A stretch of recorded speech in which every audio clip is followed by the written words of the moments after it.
नमस्कार दोस्तों, हर हर महादेव, जय श्री राम।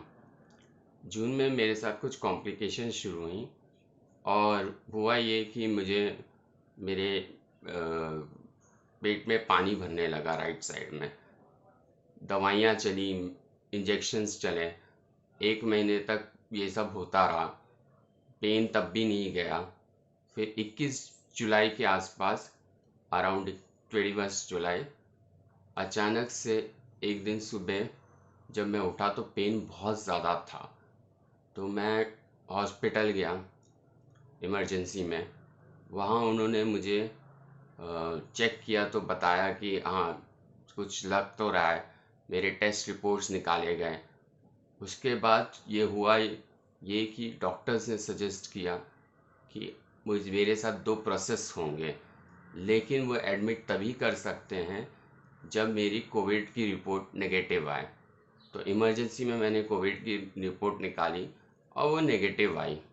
फिर मैं उन्होंने 23 तारीख को यानी 23 जुलाई को मुझे एडमिट किया। और एडमिट करके उन्होंने 2 प्रोसीजर किए। एक तो गले के यहाँ से सेंट्रल लाइन डाली, दूसरा पेट में एक पिकटेल डाला। पिकटेल होता ये है कि एक पाइप वो डालते हैं, वो उससे पानी निकालते हैं और फिर पानी के सैंपल को वो टेस्टिंग के लिए भेजते हैं। उस पिकटेल को वो 2-3 दिन रखते हैं, ऑब्जर्व करते हैं कि पानी आ रहा है या नहीं आ रहा है।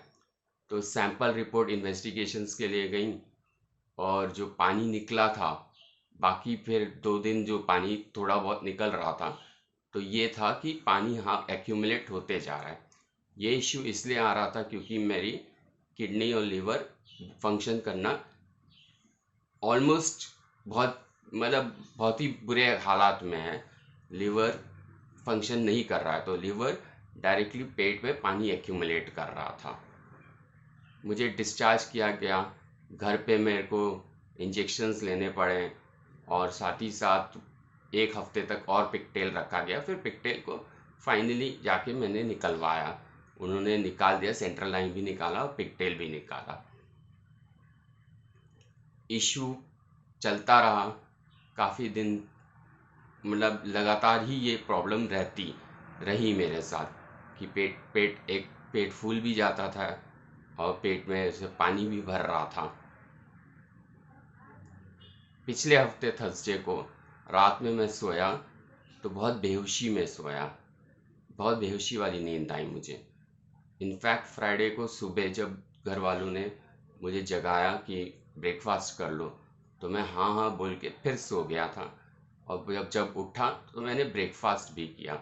ब्रेकफास्ट किया और ब्रेकफास्ट करके मैं वापस आया, अपने रूम में आया तो मैं फिर सो गया। पूरे दिन मैं सोता रहा। तो ये बेसिकली था कि मुझे बहुत ज़्यादा बेहोशी आ रही थी, नींद बहुत आ रही थी। सैटरडे को सुबह 4 बजे के करीब से मुझे दिक्कत होने लगी कि मैं सांस नहीं ले पा रहा था। और उसी दिन लकीली डायलिसिस भी थी। तो डायलिसिस में उन्होंने किया ये कि मेरी डायलिसिस स्टार्ट तो कर दी, पर और साथ ही साथ ऑक्सीजन भी लगाया मुझे, क्योंकि मेरा सैचुरेशन 73 के आसपास था कुछ। ऑक्सीजन से थोड़ी राहत मिलती थी, पर डायलिसिस में बहुत ज़्यादा दर्द, पेन, कभी कुछ चल लगा ही रहा।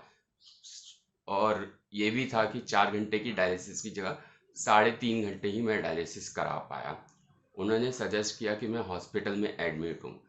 तो एक एम्बुलेंस आई, क्योंकि एम्बुलेंस में ऑक्सीजन था और मुझे उस वक्त सांस लेने में बहुत ज़्यादा दिक्कत हो रही थी। तो ऑक्सीजन लेवल्स के चक्कर से मुझे मैंने एम्बुलेंस की।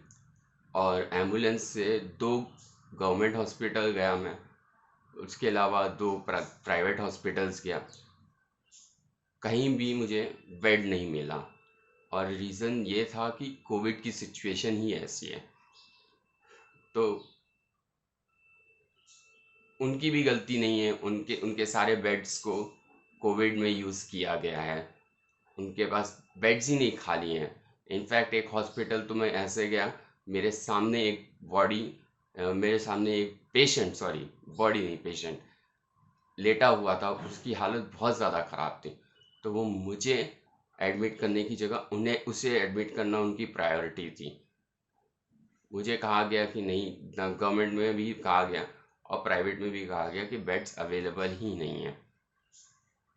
फिर सजेशन ये हुआ कि अगर बेड अवेलेबल नहीं है और मेरे को ऑक्सीजन की इतनी ज़्यादा ज़रूरत है तो घर में ऑक्सीजन सिलेंडर रखा जाए और जब भी और ऑक्सीजन लिया जाए।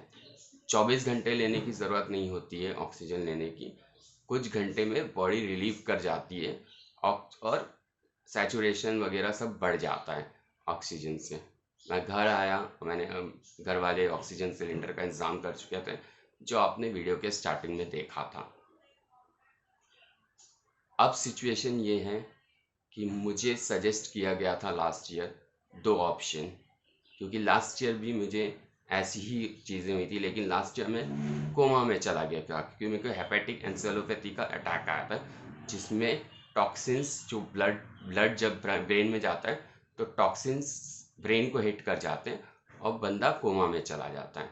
तो वो चीज़ हुई थी मेरे साथ, मैं 3-4 दिन कोमा में था उस समय भी। और अब भी डॉक्टर ने मुझे पहला ऑप्शन सजेस्ट किया है ट्रांसप्लांट का, जिसमें किडनी और लिवर का एक साथ ट्रांसप्लांट होगा। प्रॉब्लम ये है कि डोनर है नहीं मेरे पास, और अगर मैं गवर्नमेंट प्रोसेस से जाऊं तो या लोकल प्रोसेस से भी जाऊं तो डोनर मिलेगा नहीं मुझे इतनी जल्दी। प्लस इसका खर्चा 30-40 लाख रुपए है जो मेरे पास बिल्कुल नहीं है, मैं उस चीज़ में जा ही नहीं सकता।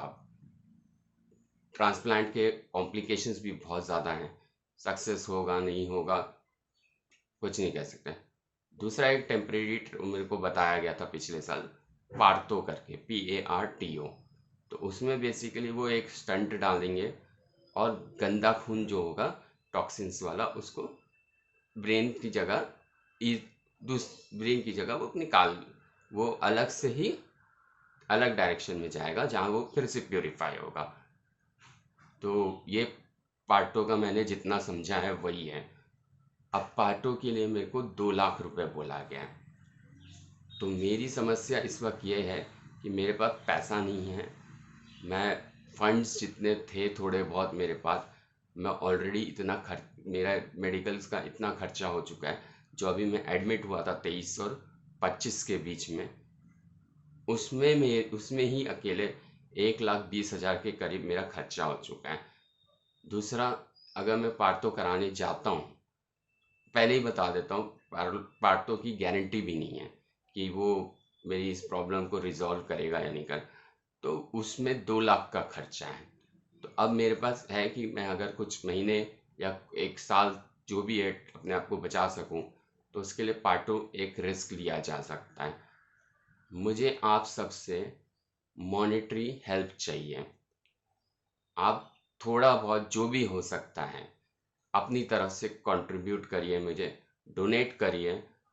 मैंने लिंक नीचे पिंड कमेंट्स में या डिस्क्रिप्शन में मैं अपने अकाउंट डिटेल्स दे दूंगा, आपको पेटीएम का डिटेल्स दे दूंगा।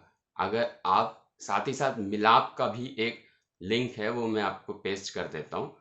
आप कोशिश करिए कि मिलाप में जाके मेरी रिपोर्ट्स पढ़िए, तो आपको अगर लगता है कि मैंने गलत कह रहा हूँ या झूठ बोल रहा हूँ तो उससे वो प्रूव हो जाएगा कि मेरे बिल्स देख सकते हैं आप वहाँ पे, और आप बाकी चीज़ें बाकी रिपोर्ट्स भी चेक कर सकते हैं। मिलाप में 500 मिनिमम दिखाता है अमाउंट भर देने के लिए, लेकिन आप उससे भी कम दे सकते हैं। तो मेरी विनती आपसे है कि जितना हो सके मुझे डोनेट करिए ताकि मैं फर्दर प्रोसीजर कर सकूं और इस प्रॉब्लम से एक तरीके से टेम्परेली अभी कुछ दिनों के लिए अपने आप को बचा सकूं। तो जैसा है, आप समझदार हैं, कोशिश करिए मुझे पैसे डोनेट करने के लिए। बाकी अकाउंट आप डायरेक्ट अकाउंट में भी भेज सकते हैं, जो मैं अकाउंट डिटेल इस वीडियो के डिस्क्रिप्शन में डालूंगा। पेटीएम करना चाहें तो पेटीएम भी कर सकते हैं, उसका भी मैं लिंक आपको दे रहा हूँ, उसका भी मैं नंबर वगैरह मैं पोस्ट कर दे रहा हूँ। धन्यवाद दोस्तों। जय हिंद, जय भारत।